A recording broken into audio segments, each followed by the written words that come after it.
Sir trailer చాలా బాగుంది, కమర్షియల్గా చాలా బాగుంది. Thank you. హీరోయిన్తో సెకండ్ మూవీ, ప్రొడ్యూసర్తో సెకండ్ మూవీ, డైరెక్టర్తో సెకండ్ మూవీ.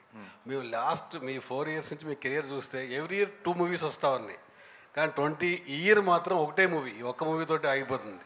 మీతో సినిమా చేయడం కాదు, దిల్ రాజు గారు, దాని గారు సంవత్సరం 2 సినిమాలు దిగారు. మీరు కూడా అంత డేట్ లేవు గారు. ఈ సంవత్సరం ఒక్క సినిమాని చేయడానికి కారణం ఏంటంటే, నేను ప్రతి సంవత్సరం 2 సినిమాలు చేస్తానంటే ఈ సంవత్సరం కూడా చేశాను. రిలీజ్ ఒకటే అవుతుంది అంతే.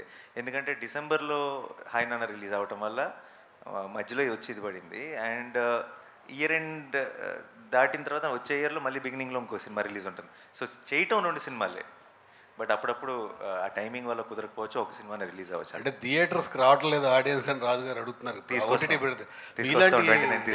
గ్యారంటీ. ఫ్యామిలీ హీరో సంవత్సరం 2 కాదు 3 సినిమాలు చేస్తేనే ఎక్కువ మంది థియేటర్కి వచ్చే అవకాశం ఉంటుంది.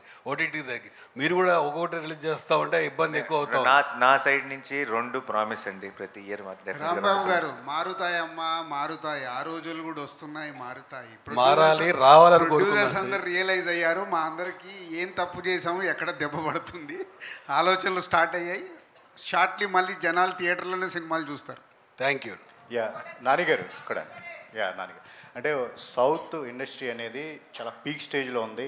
అద్భుతమైన కంటెంట్ సినిమాలు మనం చేస్తూ ఉన్నాం. బట్ కానీ నార్త్ ఎందుకు ఒక చిన్న చూపు అనేది మన హీరోల మీద కానీ, ఇంత పెద్ద హిట్లు ఇస్తున్నా సరే ఎప్పటికప్పుడు అవకాశం ఉన్నప్పుడల్లా ఒక చిన్న చూపు చూపిస్తున్నారు. లేటెస్ట్గా ప్రభాస్ గారి మీద ఒక ఎవరో ఏదో మాట్లాడుతూనే ఉంటారమ్మా. ఇప్పుడు ఎలా ఉంటుంది, నువ్వే చెప్తున్నావు సౌత్ టాప్లో ఉందని. ఉందిగా, ప్రపంచం అంతా తెలుసది.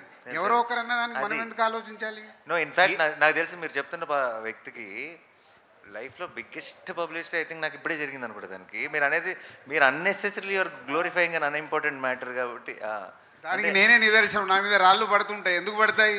పనులు ఉన్నాయంట నా దగ్గర, పడతాయి. సో ఇది కూడా అంతే. ప్రభాస్ని అంటేనే కదా వాళ్ళు హైలైట్ అయ్యేది. సార్ నానిగారు, సార్ ఇక్కడ సార్ బ్రోచేవారు ఎవరా అంటే సుందరానికి ఇప్పుడు కట్ చేస్తే సరిపోదా శనివారం. ఆ డైరెక్టర్ నుంచి ఇటువంటి ట్రైలర్ రావడం ఎక్స్పెక్ట్ చేయాలి. First of all Dil Raju గారు కూడా చెప్పడం, first of all Vivekatreya surprise చేశాడు. ఫస్ట్ సరిపోదా శనివారం లైన్ చెప్పినప్పుడు వివేకాత్రేయ నుంచి ఇటువంటి కంటెంట్ మీరు ఎక్స్పెక్ట్ చేశారా? లేకపోతే సరిపోదా శనివారం టైటిల్ విన్నప్పుడు న్యాచురల్గా అక్కడ దూరం సరిపోదా శనివారం ఏంటి టైటిల్ అన్నట్టుగా అనిపించింది.